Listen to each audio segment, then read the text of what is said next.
नमस्कार। आज देश की तमाम फटाफट खबरों में आपका स्वागत है। इस वक्त बड़ी खबर मुंबई से आ रही, जहां कॉमेडियन भारती सिंह और उनके पति हर्ष लिम्बाचिया को कोर्ट ने न्यायिक हिरासत में भेज दिया है। भारती और हर्ष पर ड्रग्स लेने का आरोप है। मुंबई के किला कोर्ट में भारती सिंह और हर्ष लिम्बाचिया को पेश करने के लिए लाया गया था और भारती और हर्ष पर गांजा लेने का आरोप है।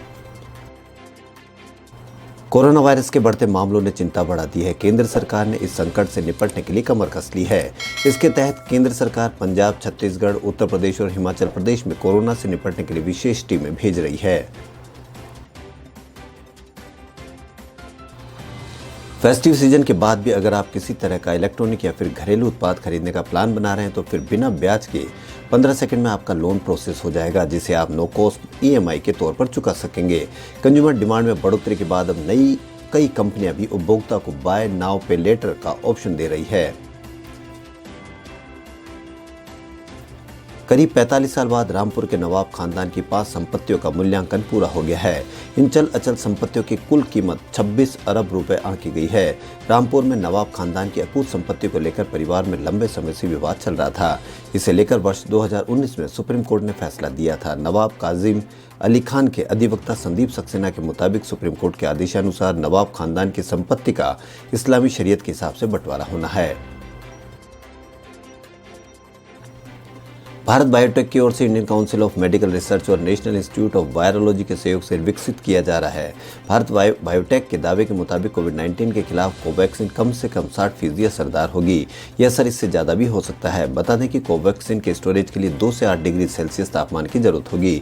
अभी भारत बायोटेक के पास 30 करोड़ खुराक के उत्पादन की क्षमता है। जल निकायों के संरक्षण के लिए पर्याप्त कदम नहीं उठाए जाने के मद्देनजर राष्ट्रीय हरित प्राधिकरण ने सभी राज्यों और केंद्र शासित प्रदेशों को एक नोडल एजेंसी नामित करने का निर्देश दिया है।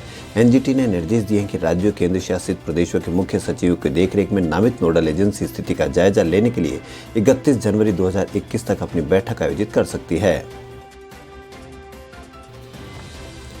प्रधानमंत्री नरेंद्र मोदी ने रविवार को जल जीवन मिशन के तहत उत्तर प्रदेश के मिर्जापुर और सोनभद्र में ग्रामीण पेयजल आपूर्ति परियोजना की आधारशिला रखी। प्रधानमंत्री ने वीडियो कॉन्फ्रेंसिंग के जरिए परियोजनाओं का शिलान्यास किया। उत्तर प्रदेश के मुख्यमंत्री योगी आदित्यनाथ भी इस दौरान मौजूद रहे। अपने संबोधन में प्रधानमंत्री ने कहा कि इस योजना के तहत लाखों परिवारों को नलों से शुद्ध पेयजल मिलेगा। देश में कोरोना वायरस के मामलों में लगातार बढ़ोतरी हो रही है। ऐसे में दुनिया भर के कई वैज्ञानिक इस वायरस का टीका तैयार करने में लगे हुए हैं। भारत में भी कई कंपनियां टीका बनाने की दौड़ में शामिल है। ऐसी ही कंपनी है बायोकॉन, जो mRNA वैक्सीन बना रही है। रविवार को कंपनी की CEO किरण मजूमदार शाह ने कहा कि वैक्सीन 2021 का रक्षक होगा। वहीं देश में कोरोना वायरस के दैनिक मामलों में मामूली गिरावट देखी गई है। पिछले 24 घंटों में कोरोना वायरस के 45,200 नए मामले रिपोर्ट किए गए हैं। इस दौरान देश में 501 मरीजों ने संक्रमण के कारण अपनी जान गंवाई। वहीं देश में इस खतरनाक वायरस की चपेट में आने वाले मरीजों की संख्या बढ़कर 90,95,000 हो गई है। केरल के राज्यपाल आरिफ मोहम्मद खान ने विपक्ष के भारी विरोध के बीच शनिवार को माकपा की अगुवाई वाली LDF सरकार के केरल पुलिस अधिनियम में संशोधन के अध्यादेश को मंजूरी दे दी। अब सोशल मीडिया पर आपत्तिजनक पोस्ट करने पर 5 साल की सजा हो सकती है। इस कानून को लेकर कांग्रेस नेता चिदम्बरम भी भड़क उठे। उन्होंने वरिष्ठ वामपंथी नेता सीताराम येचुरी से सवाल पूछा है। कोरोना वायरस के लगातार बढ़ते मामलों ने कई राज्य सरकारों की नींद उड़ा दी है। इसे देखते हुए कई शहरों में दोबारा सख्त नियम लागू किए जा रहे हैं। मध्य प्रदेश, गुजरात और राजस्थान के शहरों में रात्रि कर्फ्यू लगाया गया है। वहीं राजस्थान सरकार ने कोरोना वायरस संक्रमण के मरीजों की बढ़ती संख्या के बीच संक्रमण से सबसे अधिक प्रभावित 8 जिले मुख्यालयों में रात्रिकालीन कर्फ्यू लगाने का फैसला किया है। इसके साथ ही सार्वजनिक स्थलों पर मास्क नहीं पहनने पर जुर्माना बढ़ाकर 500 रुपये कर दिया गया है। वहीं धारा 144 लगा दी गई है। उत्तर प्रदेश में 1 जनवरी 2021 से सभी 4 पहिया वाहनों के लिए फास्टैग को अनिवार्य कर दिया गया है। डिजिटलाइजेशन को बढ़ावा देने के लिए केंद्र सरकार देश के सभी टोल प्लाजा पर नगद लेन देन को पूरी तरह से खत्म कर रही है। इस बारे में NHAI के परियोजना निदेशक NN गिरी ने बताया कि केंद्र सरकार 31 दिसंबर तक फास्टैग का इस्तेमाल 100% करना चाहती है। दिल्ली में बढ़ते कोरोना के मामलों के चलते जहां एक तरफ हरियाणा और यूपी की सीमाओं पर लगातार रैंडम कोविड टेस्ट कैंप लगाकर निगरानी की जा रही है, वहीं अब यूपी में दिल्ली से आने वाले फ्लाइट, बस, ट्रेन से आने वाले यात्रियों का भी कोरोना टेस्ट होगा।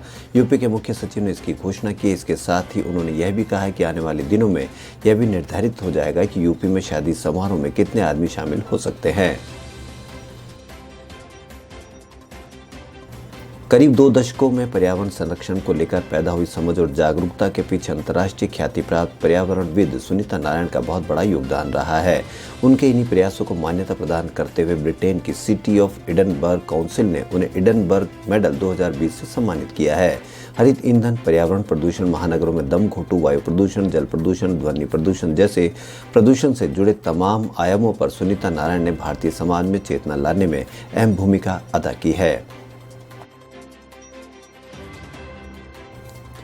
दिल्ली में कोरोना वायरस के बढ़ते मरीजों के बीच स्वास्थ्य मंत्री सत्येंद्र जैन ने कहा कि राजधानी में बेड को लेकर कोई संकट नहीं है।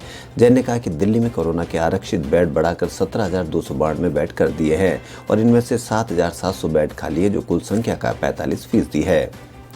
खबरों में फिलहाल इतना ही। यदि आपको हमारा चैनल पसंद आए तो लाइक, सब्सक्राइब और शेयर अवश्य करें। धन्यवाद।